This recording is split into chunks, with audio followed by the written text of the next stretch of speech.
अमित कालपासून खूप आनंदात होता. त्याची लाडकी बहीण अवनी रक्षाबंधनच्या निमित्ताने काल घरी आली होती.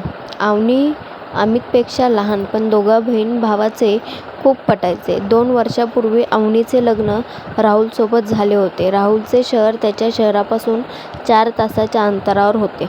पण मुलगा चांगला आहे हे पाहून अवनीच्या आईवडिलांनी तिचं सासर दूर होईल याचा जास्त विचार केला नाही. अवनीच्या लग्नानंतर ती फक्त एकदा माहेरी 8 दिवसांसाठी राहिली होती. त्यानंतर कधीच 2 दिवसाच्या वर राहिलेली नव्हती. ती यायची, 8 दिवस राहायच्या बेताने, पण आल्यावर दुसऱ्या दिवशी राहुलचा फोन यायचा.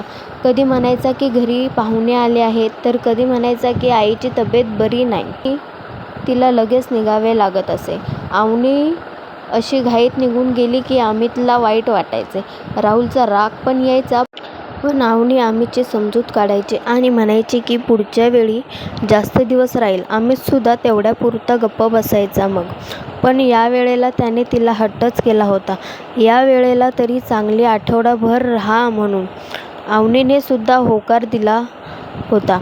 अमितने आधीच ठरवून टाकले होते की 8 दिवसात कुठे कुठे फिरायचे आणि काय काय करायचे.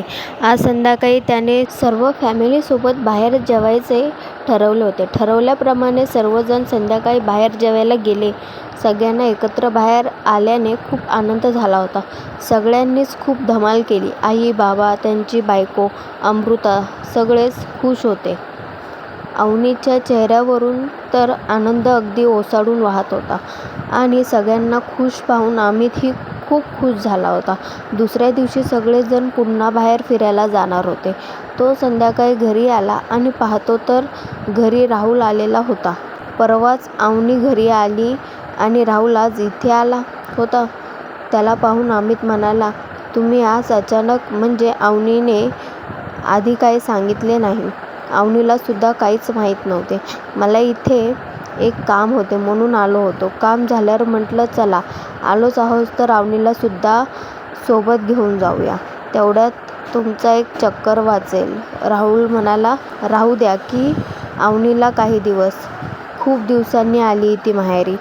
त्या निमित्ताने आम्हालाही बरं वाटेल. मी सोडेन ना तिला घरी. तुम्ही काळजी करू नका. अमित म्हणाला, माझी बहीण पण येणार आहे या आठवड्यात, त्यामुळे घरी अवनीची गरज पडणारच. आई काय आता या वयात कामे करणार आहे का? मी घेऊन जातो तिला, राहुल म्हणाला. अमितने राहुलला अवनीला काही दिवस राहू द्या म्हणून बराच आग्रह केला, पण राहुल मात्र त्याच्या निर्णयावर ठाम होता. शेवटी अमितच्या वडिलांनी त्याला निदान आजच्या दिवस तरी तुम्ही इथे राहा म्हटले आणि अमित त्या दिवशी जायचा थांबला आणि दुसऱ्या दिवशी सकाळीच अवनीला घेऊन घरी निघून गेला.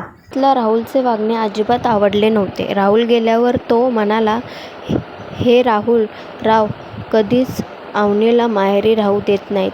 लग्न करून दिले म्हणजे तिच्यावरचा आमचा अधिकार संपला असे नाही. प्रत्येक वेळी ह्याचे हीच तऱ्हा काय तर म्हणे माझी बहीण येत आहे. अवनी 2 दिवसापूर्वीच माहेरी गेलीये एवढे पण कळत नसेल का तिच्या घरच्यांना? अमितची बायको अमृता त्याचे बोलणे ऐकून गप्प होती. अमितची आई त्याला म्हणाली, राहू दे, खरंच त्यांना काम असेल आणि तिच्या सासूबाईच्याने आता काम होत नसतील म्हणून घेऊन गेले असतील. पण ती त्याची बायको आहे, त्यामुळे आपण फार काही बोलू शकत नाही. आईचे बोलणे ऐकून अमित गप्प बसला, पण त्याला वाईट तर वाटलेच होते. रात्री झोपताना तो पुन्हा राहुलच्या नावाने त्रागा करत होता. राहुलरावांनी हे चांगलं नाही केलं. लग्न झालं तेव्हापासून त्याचं हे असंच सुरू आहे. तिला जास्त माहेरी राहू देत नाही. आपली अवनी किती खुश होती माहेरी येऊन, पण ते तिला घेऊन गेले. मला नाही वाटत त्यांना तिथे काही काम असेल. फक्त अवनीला न्यायलाच आले असतील.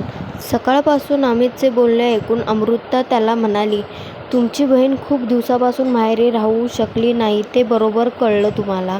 सकाळपासून राहुलरावाच्या नावाने त्रागा करताय, पण तुम्हीसुद्धा अगदी त्याच्यासारख्याच वागताय हे कधी कळले नाही तुम्हाला? म्हणजे तुला काय म्हणायचंय? अमितने आश्चर्याने विचारले.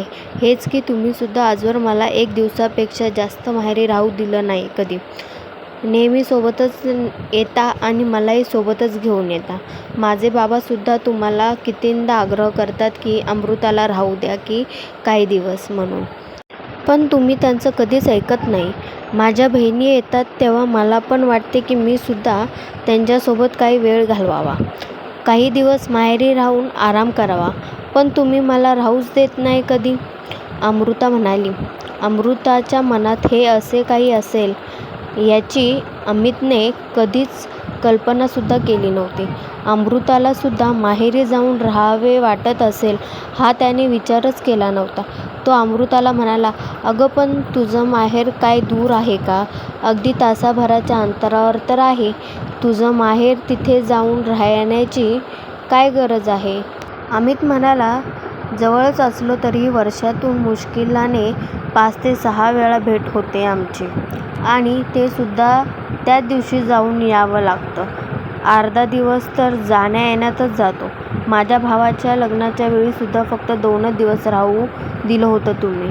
का तर घरची कामे तुमच्या आईला करावी लागतात म्हणून.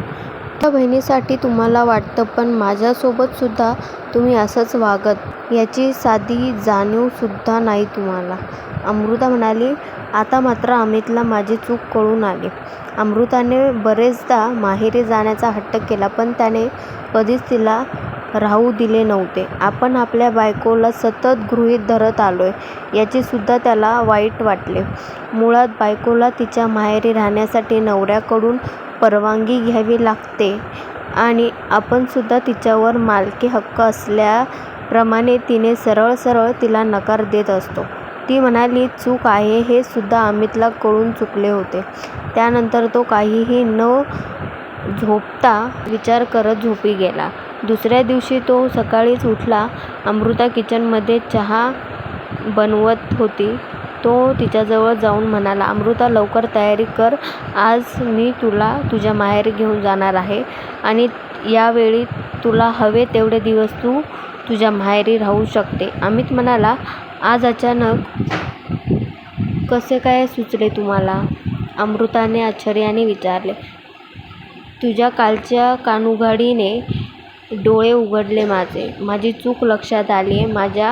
यापुढे मी तुला माहेरी राहण्यापासून थांबवणार नाही. अमित म्हणाला, अरे वा, हे आधी कळले असते तर आधीच कानउघाडणी केली असती की चांगली. अमृता म्हणाली, तू कर तुला हवी तेवढी चेष्टा. पण मला खरंच माझी चूक कळून चुकली आहे आणि मी तुला कधीच माहेरी जाण्यावरून बोलणार नाही. पण याचा अर्थ तू माहेरी जाऊन मला विसरून जायचं असे नाही बरं का?